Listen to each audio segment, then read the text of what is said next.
Are the regulations too hazy on legal highs? They're sold to almost anyone over the age of 18, but now psychoactive herbs and so-called party pills could be outlawed. Stimulants with names such as Snow and Salvia are sold above the counter, but for how much longer? Well, first, we asked you what you think. They're a bad idea, like any drugs are a bad idea for anyone. Do you know, I wouldn't support them at all. I've heard there's a few stories in the paper that they can be just as bad. They've just exploited loopholes to get that stuff on the market. It's probably not a good idea. Any drugs in general aren't really a good idea, so I can't imagine they're a good idea. You think they should be allowed? Yeah, I think so. Supposed to be allowed.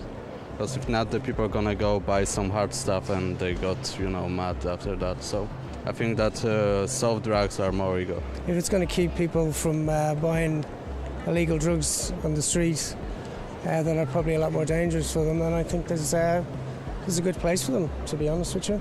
Myself, I wouldn't take anything like that, no.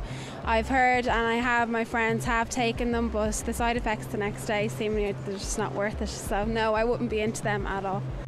Well, head shops which stock party pills, among other things, are now under the spotlight. The government wants to ban some of their products from the shelves. Head shops are where people are likely to pick up their legal highs. But staff at this store in Mullingar weren't too keen to show the cameras what's on offer, refusing to allow filming inside. It's a legally grey area. The stores tend to self-regulate, but they don't have to stick to normal medicine and food safety laws. Just a few miles away, the government was telling a packed seminar what they plan to do. We're looking at what happened in the UK just before Christmas, where a range of products were added to their banned schedule of products under the equivalent of our Misuse of Drugs Act. We would be encouraging the Department of Health to try and follow that. At this drop-in centre, staff say they see clients coping with side effects of legal highs. I was carrying out the assessment. They're having visual and auditory hallucinations. They were seeing and hearing things in this very room we're sitting in. The lasting effect of this one product that he had on the Sunday was a 3-day effect for this one person. Head shop owners disagree. After all, the herbs they offer are legal and come with an age limit. But for how much longer? Also tonight, John Travolta jets into Haiti with aid and Scientologists. Plus, are your Facebook friends real? Scientists say no. Today is Australia Day, but down under, celebrations are being dampened by a racist row. Indian students have been attacked in the country, and Aussie cops say it's all because of their skin colour.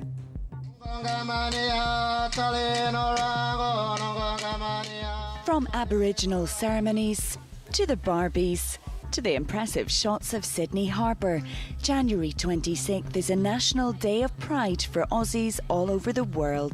I'm proud of the fact that all my kids and grandkids are here celebrating what is a beautiful place. It's a great place. But beneath the celebrations, there's an underlying current which is worrying some.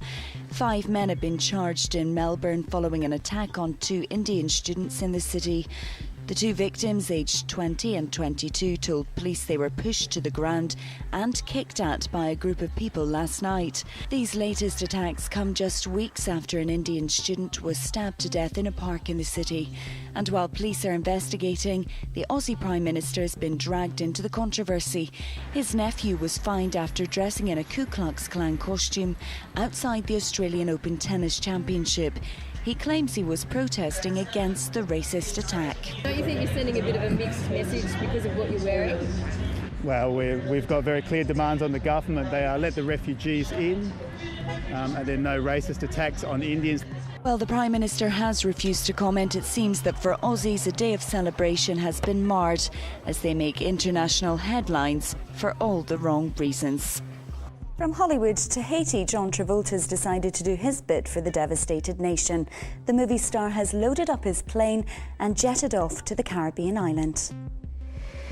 Touching down in quake-torn Haiti, John Travolta landed his own jet carrying relief supplies for survivors. His wife Kelly Preston joined him as he disembarked from his Boeing 707 that he'd flown in specially from Florida. We have the ability to actually help make a difference in the situation in Haiti, and I just can't, see not using this plane to help. 4 tons of ready-to-eat meals and medical supplies were on board, and he didn't come alone. An entourage of doctors and some Scientology ministers joined the 55-year-old who planned to return home after offloading the supplies.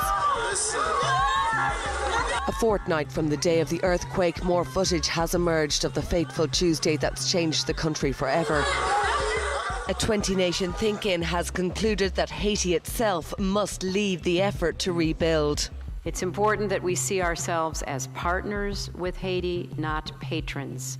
That we work intensely together to produce results. Relief efforts have so far fallen short. As the country continues to bury its dead, the living are still waiting for the help they need. Now I want to hear from you, so grab your mobile or your laptop and get in touch. 3E News is available to you 24/7 online. Simply log on to our website tv3.ie/3e/news. Here you'll find video recaps, polls and comments. You can also hit on the social networking shortcuts and follow us on Facebook, Twitter and Bebo. Or if you prefer, you can text us here with your comments. Just send 3E News followed by your comment to 53131.